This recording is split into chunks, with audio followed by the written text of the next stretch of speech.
Hi, tonight's message is all about the power of our words. And so there are three things that I want to touch base on. The first is that we have to understand that we are part of a whole. Everything that we do as an individual affects the collective, consciously and unconsciously. So whether we're intentionally doing it or unintentionally doing it, it's affecting the self and the whole. We are like antennas, and we're always receiving and sending information and different frequencies, different vibrations. Everything vibrates, it's a universal law, the law of vibration. And every time that we think something and say something and feel something, it literally sends out a vibration. So the vibration in our words start to create our reality, and they start to create different situations. And so that's where the power lies. The power lies in the ability to create a reality with the words that we use. And so that also gives us power to shift the paradigm, to shift consciousness, to use words that uplift others rather than negative ones. Because when we really realize that the words that come out of our mouth are literally creating different realities and different judgments and descriptions and labels, then we can start to say, okay, how do we free ourselves with our words? Because words can bind, words can limit us. They can create a lot of different categories that we stay stuck in. So the idea is to use words in a way that is expansive. And there's a saying that sticks and stones may break my bones, but words will never hurt me. And that's far from the truth, because think back at any time someone has used a negative word towards you, has insulted you, has offended you.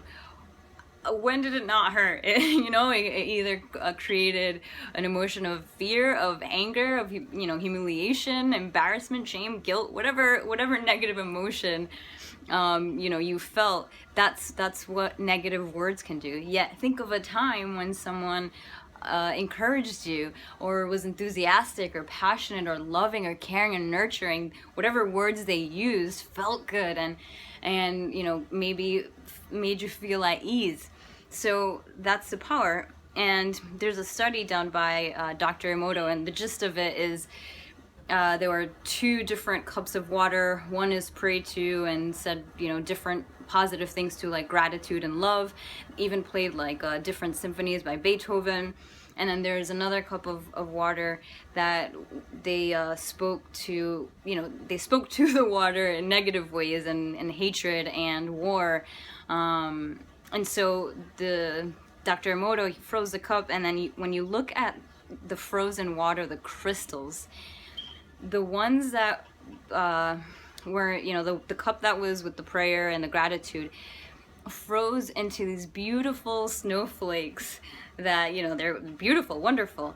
And then you look at the frozen water from the hatred words and the anger, and it's like clusters of, you can't even tell that there's a design there because it's all mushy and gross. You can Google this, you can YouTube the Dr. Emoto water study, and you can see that the power of words over the cups of water. And then when you put it in a macro perspective, and even micro, we are more than 75% of our body is water.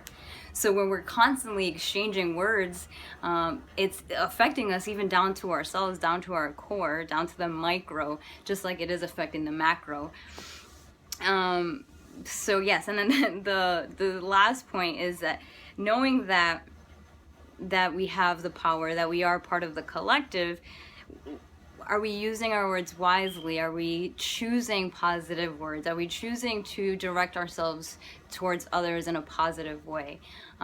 Even in the details, like when we're driving, that's like the number one place that people use negative words, because someone cuts you off, and it's like, we don't even know the person. We're like, anyways, but it's a real life scenario. I've been there, done that, and I've been with other people that have done it. So, but even in those small instances, what if instead it was, oh man, that was close, or just a shift where, once you start to consistently do it, it becomes a habit, right?